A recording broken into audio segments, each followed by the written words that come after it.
Hi friends, welcome to Kerala recipe. நாம் இன்றைக்கி ரொம்ப டேஸ்டான சிம்பிளான ஒரு ரெசிபி தான் பார்க்க போகிறோம். கேரளா ஸ்டைல் நெத்திலி மீன் பீரா பார்க்க போகிறோம்.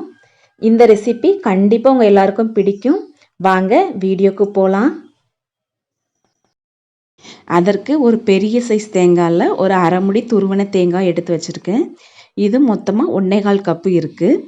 இது கூட ஒரு 15 சின்ன வெங்காயம், 4 பச்சை மிளகாய், கொஞ்சமாக சின்ன பீஸ் அளவுக்கு இஞ்சி, ஒரு 2 கருவேப்பிலை சேர்த்துருக்கேன். இது கூட ஒரு 700 கிராம் நெத்திலி மீன் எடுத்து வச்சுருக்கேன். இதை உப்பு மஞ்சள்தூள் போட்டு கழுவி வச்சுருக்கேன். அதான் கலர் கொஞ்சம் கம்மியாக தெரியுது. நாம் எடுத்து வச்சுருக்கிற தேங்காய், கருவேப்பிலை, சின்ன வெங்காயம், பச்சை மிளகாய், இஞ்சி இது எல்லாத்தையும் மிக்ஸி ஜாரில் சேர்த்துக்கிடலாம். பச்சை மிளகாய், சின்ன வெங்காயம், இஞ்சி இது எல்லாத்தையும் பாதியாக வெட்டி சேர்த்துக்கிடலாம். இது கூட அரை டீஸ்பூன் மஞ்சள் தூள், 1 டேபிள் ஸ்பூன் மிளகாய்த்தூள், 1/4 டீஸ்பூன் மல்லித்தூள், 1 ஸ்பூன் அளவுக்கு தண்ணி இது எல்லாத்தையும் சேர்த்து நம்ம சம்மந்தி அரைக்கிற மாதிரி அரைச்சிக்கிடலாம். நான் ஏற்கனவே கேரளா ஸ்டைல் துவையலில் இந்த மெத்தடை ரொம்ப டீட்டெயிலாக சொல்லியிருப்பேன்.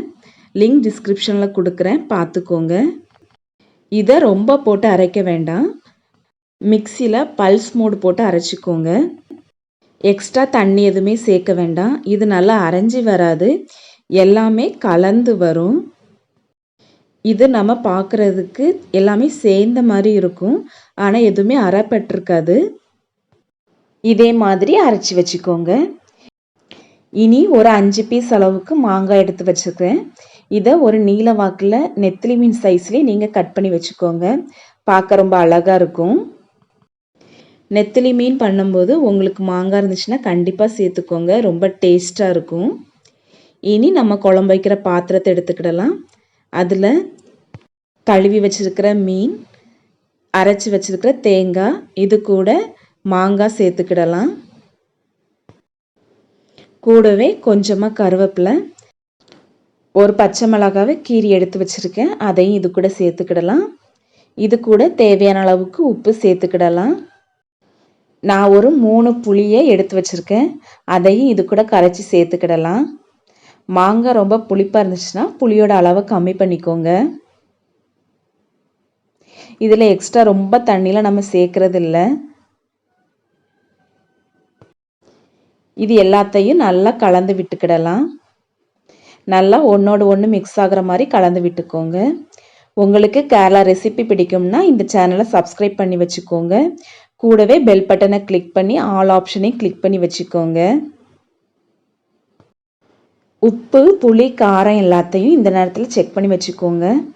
கரெக்டாக போட்டுக்கோங்க. அதுக்கப்புறம் நம்ம எதுவுமே சேஞ்ச் பண்ண முடியாது. ஒரு 1/4 டம்ளர் அளவுக்கு மட்டும் தண்ணி சேர்த்துக்கிடலாம். இனி இதை அடுப்பில் வச்சு வேக விட்டுக்கிடலாம். ரொம்ப தண்ணி சேர்க்காதீங்க, அதுக்கப்புறம் அது வத்த ரொம்ப லேட் ஆகும், மீன் எல்லாம் பொடிஞ்சு போயிடும். இதை ஒரு 5 நிமிஷம் மூடி வச்சிடலாம். அதுக்கப்புறம் மீனை லைட்டாக திருப்பி போட்டுக்கிடலாம். ஒரு 5 நிமிஷம் ஆயிடுச்சு, மீன் கொதிக்க ஆரம்பிச்சிருச்சு. இந்த நேரத்தில் மீனை எடுத்து லைட்டாக மாற்றிக்கோங்க. ரொம்ப போட்டு கிண்டாதீங்க, மீன் உடஞ்சி போயிடும்.